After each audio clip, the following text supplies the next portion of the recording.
Do të mbetemi tek njëjti argument, do të lidhem në këtë moment me zonjën Bianca Çopja, antare e Partisë Demokratike në Këshillin Bashkiak të Elbasanit. Mirëmbrëma, faleminderit që jeni me ne. Mirëmbrëma dhe shumë. Zonja Çopja, pse jeni kundër miratimit paketës së re fiskale për vitin e ardhshëm?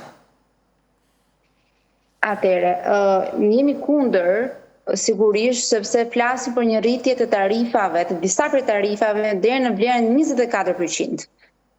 Do të ishim relativisht pronë në momentin që të ofrojë një shërbim i përmirësuar, por flasim për rritje kur shërbimet janë në ulje. Flasim për rritje në qytet, në fshat dhe biznese.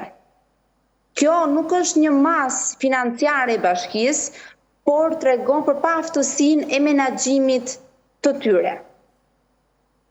Dhe, dakord, ato mund siç e kaluan dje paketën fiskale, ashtu bëjnë dhe me buxhetin, por ne flasim, kjo është faza e parë e rritjes. Do të thomi, për çfarë ndodh kjo rritje? Flasim për rritje të tarifave të ndriçimit, të pastrimit. Atëre duhet ofruar shërbimi më pas të diskutohet një rritje. Në fakt, dhe pastaj do të jemi kundër. Ju kuptoj. Cilat prej taksave janë ato që rriten shumë dhe ndjeshëm sipas jush dhe si mendoni se do të ndikojë kjo tek buxheti familjeve të Elbasanit? Patjetër kjo prek direkt buxhetin e çdo familje të Elbasanit, sepse mbi të gjitha flasim rritje të taksës së ndriçimit dhe të pastrimit, që janë dy nga taksat kryesore të cilat rriten. Rritet taksa e pastrimit kur kemi kosha të mbushur në qytet, rritet taksa e ndriçimit kur kemi ndriçim jo të duhur dhe defekte që ndodhin gjithmonë, po për çfarë duhet. Dhe më pas këtë e tregojnë në shifa të pakonsiderueshme. Patjetër që konsiderueshme një rritje me 20%. Nuk mund të shtiremi sikur çdo gjë është në rregull, dhe kjo është një rritje normale e tarifave për qytetarët e Elbasanit. Kryebashkiaku argumentoi se rritja vjen për shkak të shtimit të kostove të shërbimeve. Qëndron kjo? As pak nuk qëndron, sepse nëse do kishte rritje të shërbimit, atëherë do të ishte justifikueshme deri në një masë, por jo në 20%. Kështu që nuk është as pak justifikueshme. Pse pretendoni se bashkia ka bërë menaxhim jo efikas të fondeve ekzistuese? Sepse dhe nga viti i kaluar, dhe besoj edhe këtë vit në mbledhjen e ardhshme të kaloj buxhetin, ne flasim për buxhet që përfshin 70% vetëm për paga administrate.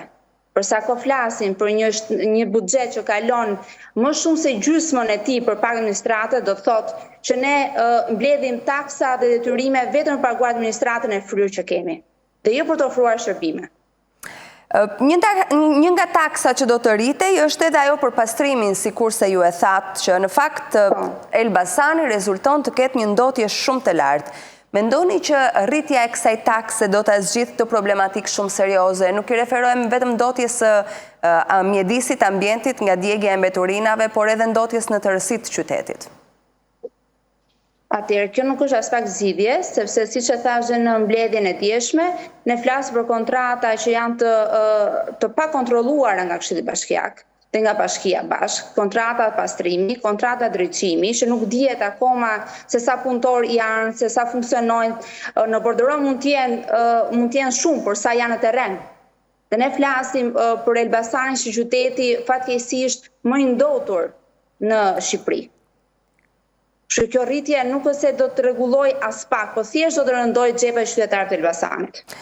Po me inceneratorin inekzistent, çfarë po ndodh, zonja Çopja? Atëherë, për inceneratorin është një çështje që unë jam marrë personalisht dhe me informacionet e rëndësishme që kanë bërë në Prokurorinë e Elbasanit. Në informacionet e mia, hetimi është duke vazhduar dhe uroj që të shkojnë të paktën gjërat ku duhet, sepse ka ndodhur një vjedhje e madhe dhe mbi të gjitha një katastrofë mjedisore për Elbasanin dhe me ato mbetjet që vazhdojnë të jenë aty në atë mal Bulqumi Shkumbin. Si është duke u bërë menaxhimi i mbetjeve në qytetin e Elbasanit aktualisht? Si është duke u proceduar? Ku shkojnë? Atëherë, momentalisht me vendimin e fundit që është marrë, janë mbetje do mblidhen dhe do transferohen në Shkodër. Përveç se të gjithë transportit që rritet kostoja e të gjitha, por mbetjet do të bashkohen më pas do të transferohen për në Shkodër. Mendoni që është kjo një zgjidhje e duhur? As pak. Për mua nuk është as pak, sepse kjo përveç rritjes kostot, por ndot edhe gjatë rrugës dërgimit të këtyre mbetjeve ndotet çdo gjë tjetër. Ndërkohë ju thatë që vetë personalisht jeni marrë shumë me çështjen e inceneratorit që nuk ekziston në Elbasan, në mos gaboj e keni çuar çështjen edhe në prokurori apo jo? Po. A vazhdojnë qytetarët e Elbasanit të paguajnë çdo ditë para për një vepër po themi publike e cila nuk ekziston? Po, vlera për 2600 lekë vazhdon të paguajnë qytetarët e Elbasanit. Dhe kjo është mbi të gjitha një pikë që e ka ngritur fort në Këshillin Bashkiak, pse duhet të paguajnë qytetarët e Elbasanit për një objekt që nuk ka funksionuar kur, dhe thjesht po ndot dhe po na mbyt. Po nga prokuroria, çfarë përgjigje keni marrë? Çfarë është duke bërë aktualisht prokuroria?